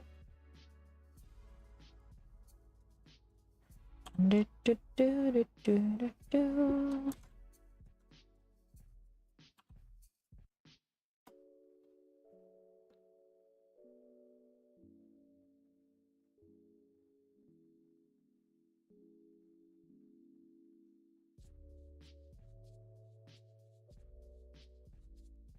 You know, maybe for the silly ducks where I was thinking about doing a calendar for each duck for each month, what we need to do is for January is have a New Year's resolution duck, and then February will be the failed New Year's resolution duck. I feel like that was gonna be the most relatable. Maybe we just skip Zodiac and we go straight to the resolution deck. And then the one that poor little duck failed his resolutions. Maybe we just have a dusty treadmill or I don't know, weights or something in the background. Because I feel pretty stereotypical as people have fitness New Year's goals, but they're way too hard to keep up with. And so most people don't make it. Which is totally understandable.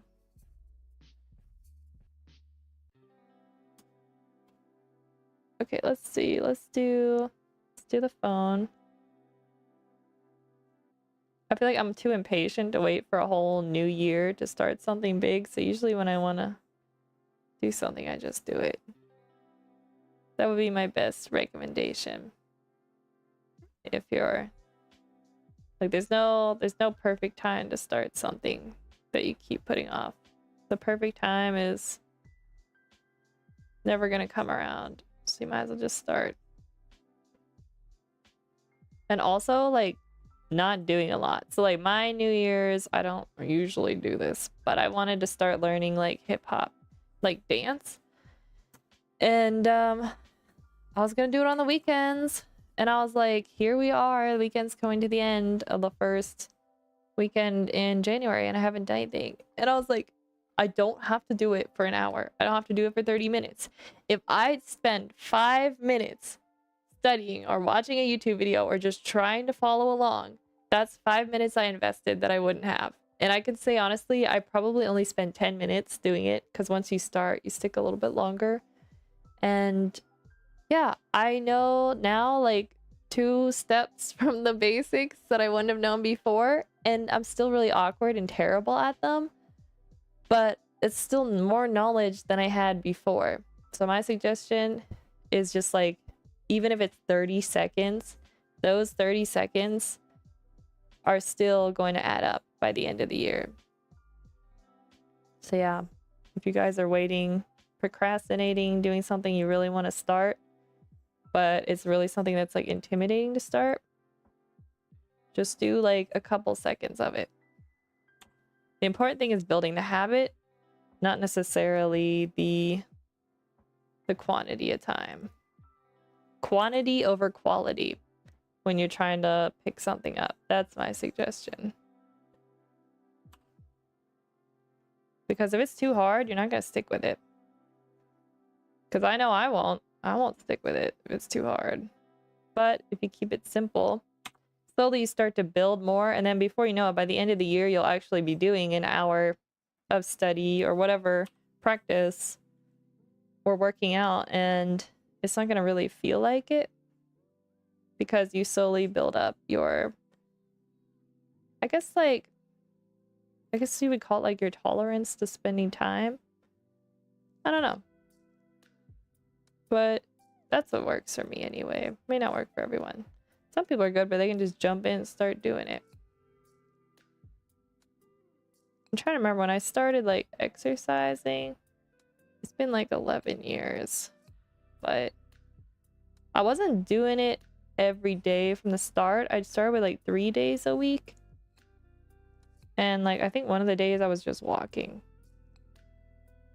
So it's definitely like evolved a lot from then. One thing I've never done though is like people like set a timer to like how much time they're gonna study art. I never did do that. I do kind of set timers now, but I was fortunate enough to be like, I had a fair amount of my own time, like free time, that when I was like 19 into my 20s, I could just spend all day studying as much as I wanted. And so I didn't really think too much about the time. I would just paint until, you know, my back hurt. And then I would stop. And then I would, you know, pick back up something when I was... So I was kind of lucky in that sense. Yeah, every time you invest a couple seconds, it adds up. I guess it's like saving money. You can kind of think of it that way.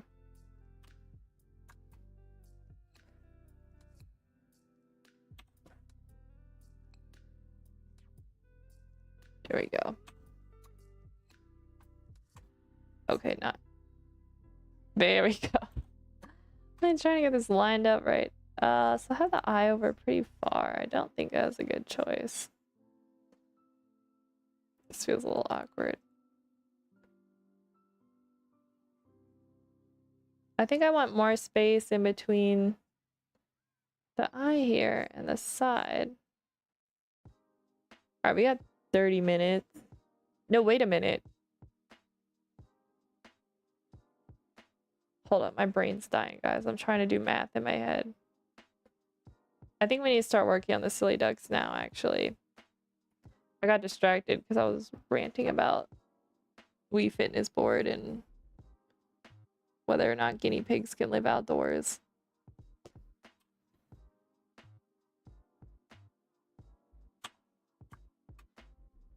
Okay, but we're so close. Let's just finish. Let's just finish this one. We'll fix these. We'll fix these shines afterwards. What size brush did I use here? Probably a 20, I think.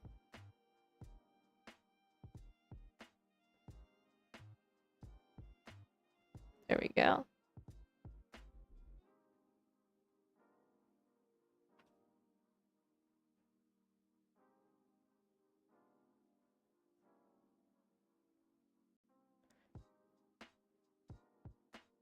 And then I feel like for trying to think back on silly ducks, what I want to do. So January, February, we could do New Year's resolution duck, New Year's resolution failure duck.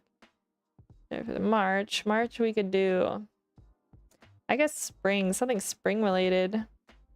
We'd probably want to do something spring related in, is Easter always in March? Well, that we gotta ask the internet. You're late, Joe. Yo, you are late. What the heck? Did you just wake up? I'm like finishing my work day and Joe's just starting his. You just live in a different time zone, but you happen to be physically here. Mentally in a different time zone.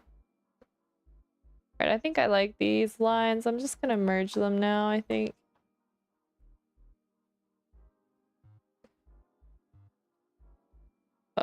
Shoot, where's the... Oh, here we go. Although I'm not too... Yeah, so Joe, yesterday I wanted to find more music to listen to while I was streaming. And so this channel I'm listening to now, they had another playlist, and I checked the comments and everyone was like, oh yeah, it's fine, like we love this. But apparently there is one copyrighted song in it. So I don't know, like in my past stream how that works. You might have to tell me. Did they just like mute it or what? I don't know. But it's still up. So I'm like, I'm a little confused. What's gonna happen? But so I'm not listening to that one today, but I was like, well, there you go. Don't know till you try. Open recent. Where are our silly ducks? Here we go. We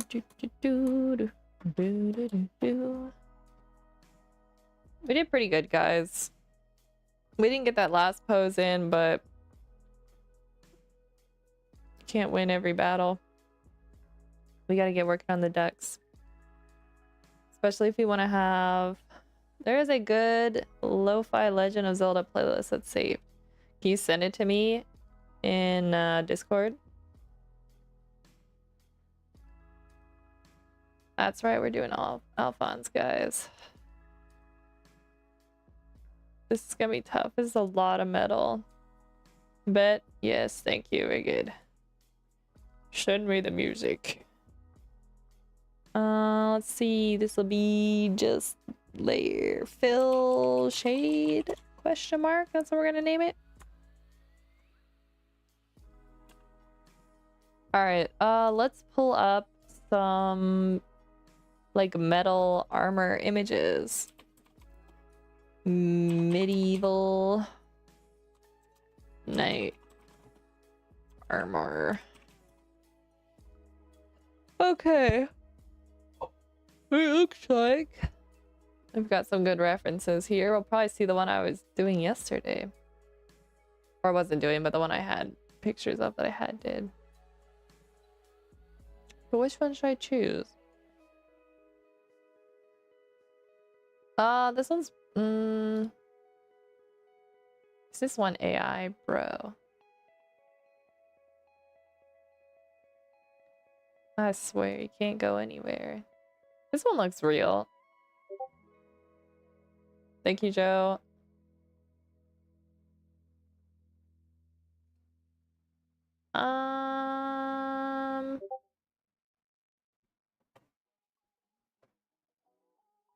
Guys.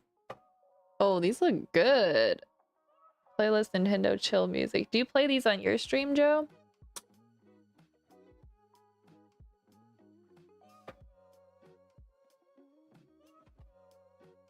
Although you're making... Yo, you do? How does that work? Because you make music. Will you just like play it over? I guess you don't hear it. Do you just play it for them? Alright, we got a reference up. I'm gonna go for it.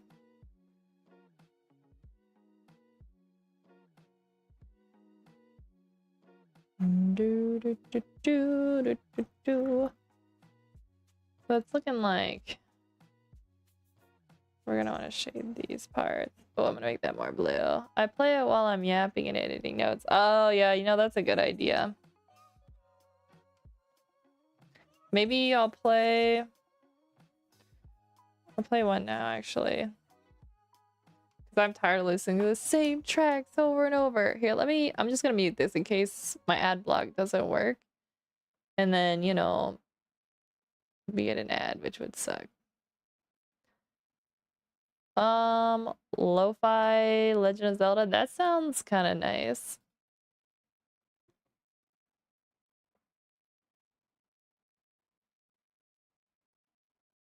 All right.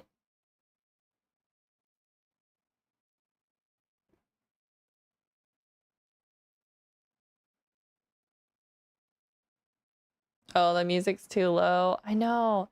It's kind of annoying though because like Joe, I'll have the music set where it seems right for everyone else, and it is way too loud for me. Maybe I just need to get used to having louder music. Problem's like I get like distracted by the music. Gotta lock it in. Hold up. Let me... How about now, Joe? Let me unmute this. You have the extension? Nah, maybe? Maybe I do? Is that for OBS or is that just for like Chrome? This is good? Are you sure? It's not too quiet?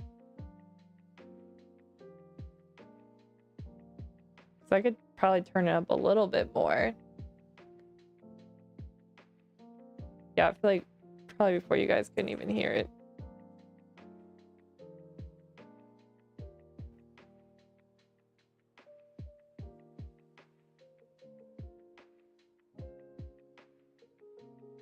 I think this isn't blue enough. It's Chrome, but it lets you raise Chrome tab audio by 600% and lower it. You know what? I feel like that may have been my other PC. Oh, I do have volume master. Okay, cool. Maybe... Okay, I don't want to figure that out now, but at some point... that would be good to work out. For now, this works. I think the problem is maybe like the other... Like, this song is not distracting me, but I feel like the other playlist I had was kind of distracting. So maybe I won't have that issue.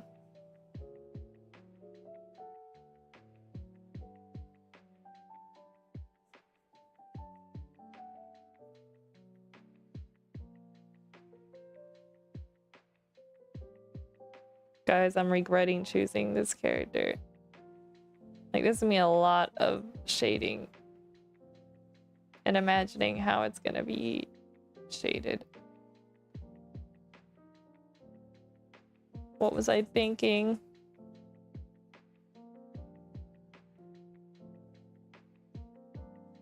You can also make videos full screen, but not go past the border of your Chrome screen. Oh, shoot, that sounds nice.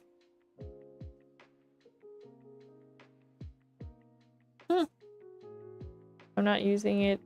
I haven't used it to its full potential. Actually, I don't think I've used it at all. I got it some reason. Some reason I got it because you were saying I needed it for something. And I feel like I used it then, but now I don't remember what I was doing with it.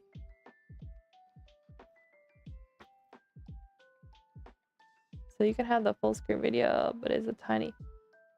Oh, okay, I see. Yeah, that could be handy.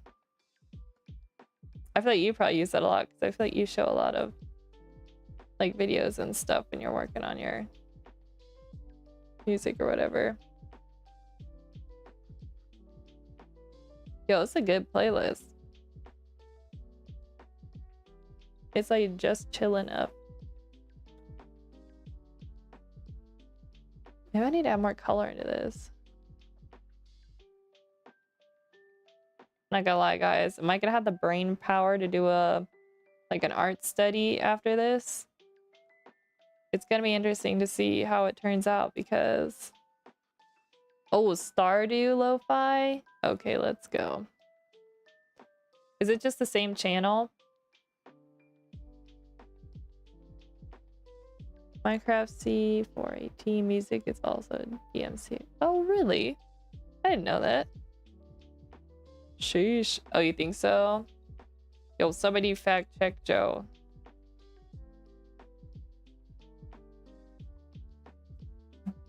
I guess I could test it out. Doesn't really doesn't matter too much if you can't go back and watch the one video. Cause it just stops the where's my reference image? It just like cuts the audio, doesn't it? Isn't that what happens? Doesn't sign with a label and doesn't claim videos. Yo, let's go. That would be good music for streaming. Alright, we're gonna add in the really dark parts here, guys. I think that's what I need to get in.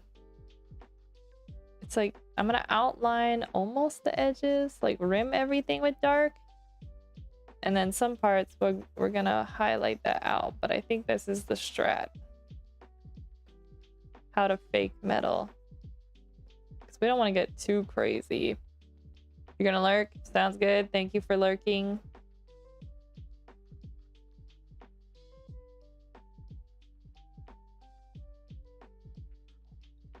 Yeah, this is gonna work, guys. This is gonna work.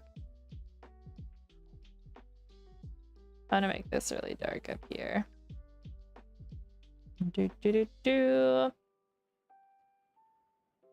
You know, maybe I'll make the duck calendar like not even based around like holidays or whatever.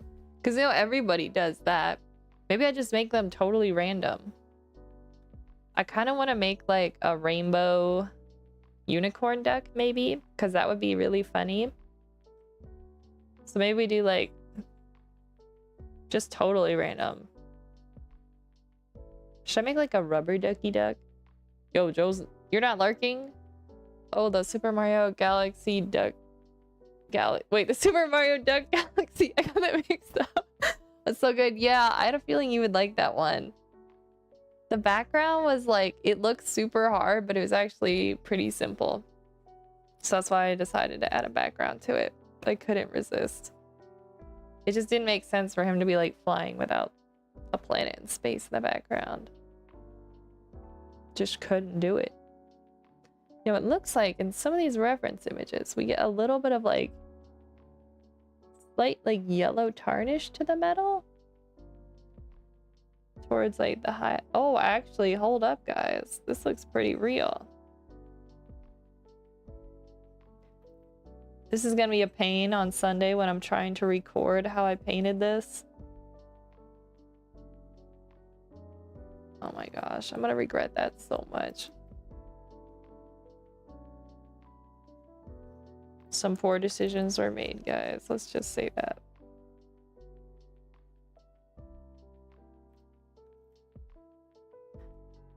Wait, we also need our reference. We need our reference with, we need our Alphonse reference. Hold up. By the way, you should try to get 7TV or better TV to set up on your YouTube. That way people can use Twitch and emotes and can upload your own custom stuff. I've never heard of that. Is that like people can use, so you have a Twitch account linked with your YouTube? Or is it like its own separate thing that has emotes like Twitch? Also, if this is a lot to type, you can just tell me later if that would be better, because I realize you do have work to do.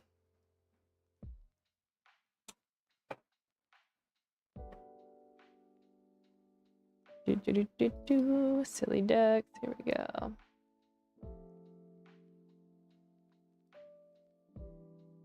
Loading.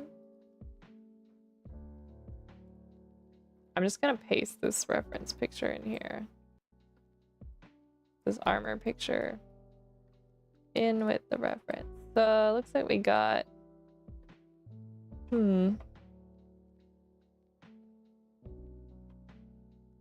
so far we're pretty dark, but I want to keep it dark until we start lightening things up, because you can lose your shaded areas pretty fast. It doesn't take too much time. It's essentially a Chrome extension, and then you can enable emotes like kick W, I can't, wide vibe. So anyone that has the extension can see the text, but as an emote instead. Ah, yo, I'd be down. That sounds cool. Because it would be kind of fun. I could even make like emotes for my stream. That'd be kind of fun. I'd like to make duck theme ones. That would be cool.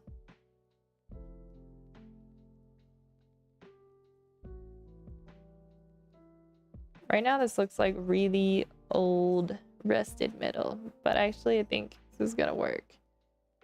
Yeah, I think YouTube has emotes you can do eventually, but not until a specific number. Ah, yeah, they do have like, actually you may be able to use them, because I think they just have like, they have their own like YouTube emojis. I don't know if they're called emotes, but I've seen them before when I was watching somebody else's stream. I don't think anyone really uses them, since they're kind of generic. Could be wrong though. Alright, let's add some more of these yellow shades in here. Okay, maybe not that much. Actually, let's do it. Yeah, you got, there you go. But again, they're not very like custom to the they're not very, you know, customized to the streamer. So I will give Twitch that. I feel like they have a better like personalization of like your stream channel and everything, which YouTube does not have.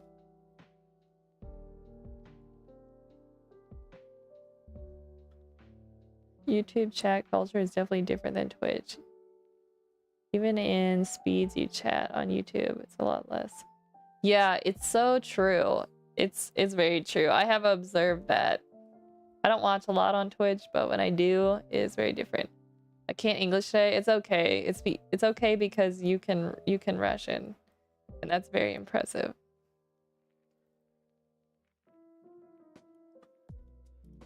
As soon as I was telling chat this yesterday, I was like, your English gets ruined when you learn another language, like especially as your proficiency gets higher.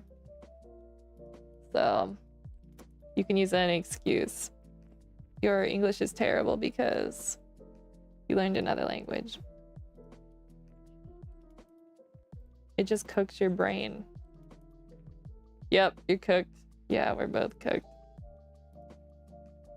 It makes you feel like you kind of have like dementia, but you're not.